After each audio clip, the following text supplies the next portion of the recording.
Hi, I'm Miles Hunt, and I'm with Cirilla Deerhoff. And my class is doing a interview for World War II to keep the memories of those who were alive during the war. Let's start off with the questions. Are you ready? I'm ready. Where were you born? When? Yes. No, where? Where? I was born at my parents' home in Eugene, Missouri, in the country, not in town. Where were you living during the war? I was living right here where we are now. And where's that, Miles? Pretty sure. This is 313 Vine Street What town? in St. Elizabeth, Missouri. How old were you when the war began? 21. Who were you living with during the war? By myself. And then after my baby was born, I was living with him. He was born 3 months after his daddy left. How did you feel when Japan bombed Pearl Harbor? I felt scared. But that wasn't the beginning of the war. It was going on in Germany before that. What kept you going during hard times? Just their determination. Didn't want much else I could do. I had no control over it. Who did you know that was in the war? Well, I know my husband, and there aren't very many of those World War II veterans left. There's only about 2 or 3 left in this community that were in World War II. Most of them have died. How did you feel about the people who are fighting in the war? This war Yes. that we have now, Yes. World War World War II. Oh, World War II. Well, they were all very anxious to do it because they wanted to make the country safe for America and for preserve democracy. But it wasn't. They thought it was the war to end all wars. In fact, World War I was called the war to end all wars. But then we had World War II, and now we've had all these Gulf wars. What did you do for entertainment during the war? Care of Alan. That was about all I had time for. He was a handful. How did you use recycling for the war effort? I'm sorry. How did you use recycling for the war effort? Oh, then we didn't have anything to cycle. We were not allowed. We couldn't buy tires. We couldn't buy sugar. We couldn't buy shoes. We'd get a stamp that you could buy one amount of something. And when that stamp was gone, then you couldn't buy any more sugar or tires or shoes. You had to get a stamp from the government to be allowed. Cigarettes you couldn't buy at all. They were all rationed. A lot of food was rationed, and we had to have a list every month of what we could buy. Who were your friends during the war? Who were my friends? Mm-hmm. Frida Oligschlager, because her husband was in the war. And Loretta Kemna, because her husband was in the war, and she had a little boy 2 years older than Alan. His name was Gene. He's still living in Jeff City. Those were my best friends. What was school like back then? Oh, it was school. Kids went to school, but they didn't. They didn't have as many in school here, and we didn't have high school here. At that time, we just had grades 1 through 8, and we didn't have kindergarten. What was the clothing like back then? Most of mine was something I had made out of something else. Like I could make a coat out of somebody else's big coat, and I'd make a dress out of feed sacks. How did kids help the war effort?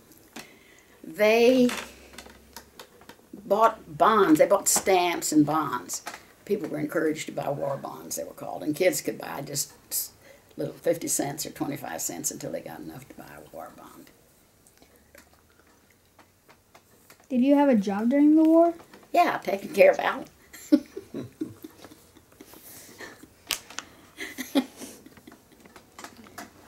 Interesting. What did you learn from the war years? Well, I learned that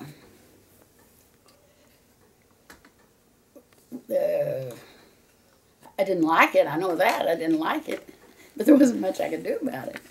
And I figured, well, this is the end of that. We won't have any more wars. But it didn't take very long to get into another war.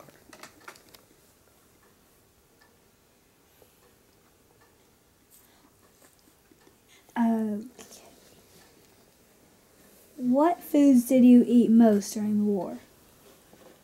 I ate a lot of bologna and beans and drank a lot of milk. I always did drink a lot of milk. Ate cereal. Had a little garden and ate vegetables out of the garden. What do you remember about rationing? What do I remember about rationing? Mm-hmm. Lots. Yeah, because it was, you couldn't buy, I told you a while ago, all the stuff that was rationed. And silk hose, we couldn't buy those at all. In fact, when your grandpa came home, he brought me a pair of silk hose from Europe. How did you help the war effort? I stayed at home and prayed a lot. Wrote letters every day. I wrote a letter every day, and he wrote a letter every day. So, and then we, when he came back, we burned every one.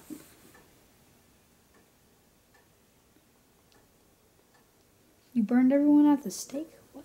The letters. We didn't save any of the letters. What sacrifices did your family make during the war?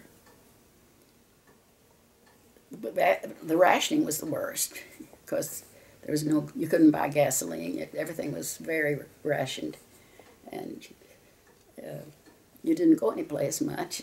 Just ate what you could raise and conserve on the things that were limited. How is life different during the years of the war than it is now? Oh, a lot different. I didn't have television. I didn't have a dishwasher. I didn't have electric stove. All the electric things. We just had a little kerosene stove and heated with kerosene heaters. Didn't have a furnace. Didn't have a refrigerator. How did you celebrate when the war ended? Well, I hoped and hollered and clapped my hands and sang a little.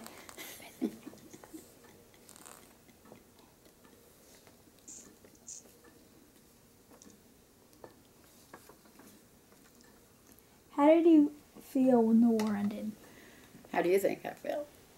What would you think? I put my hands up in the air sometimes. Happy. Just waiting for him to get back then. How did the war change you and your family? Well,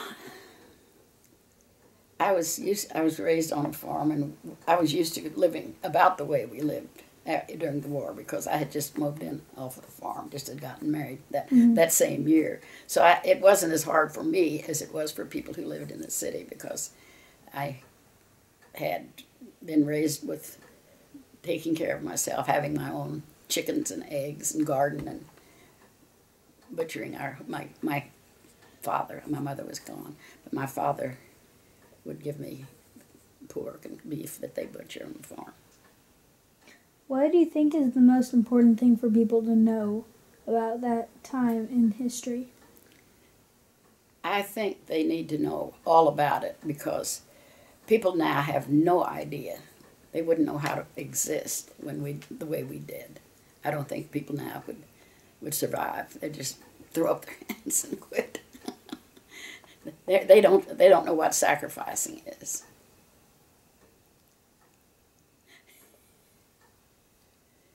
What do you remember about Churchill's visit to Missouri?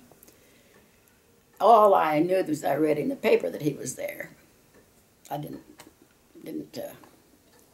I heard his speech, or read it in the paper, but I really didn't know too much about it at the time. I know more about it now than I did then. Do you know where your husband was stationed during the war? Yes, I do. he landed in Cherbourg, first in England, then he went to Cherbourg. He was in Scotland when Alan was born, and then he went to the continent, which is Europe, and he landed at I forgot. He wasn't on D-Day. He landed a few days after D-Day because the people that landed on D-Day were what do you call them? Marines? No, the foot soldiers. Oh yeah, infantry. Infantry, Yeah. and he worked as a postal officer. He worked mail because that's what his experience was. Do you know how he got his job in the war? Or Yes. was he drafted? He was drafted. But the way he got the job he had was because he was the postmaster here. And so they put him in a postal service. And so they had to form a unit, which would be consisted of, maybe 20 men. So they had to put ranks on them. They were all just inductees, They were all privates. So they had a lieutenant who was the commanding officer, so he was the head of the unit. So then they had to hand out all the other people. Well, the next one under that would be a staff sergeant. They were all privates. Guess who got to be the staff sergeant? Your husband? Yes, because he had all the postal experience. So his job was taking care of the mail and telling other people what to do with it, And the rest of them were ranked on down to privates, But he got a promotion from a private to a staff sergeant. He skipped about 5 different steps to get there. And then when they started sending people to Japan, they needed commissioned officers. So he got a direct commission, and he jumped from a staff sergeant to a first lieutenant. But the war ended over there before he had to go. Do you know what equipment he used during the war?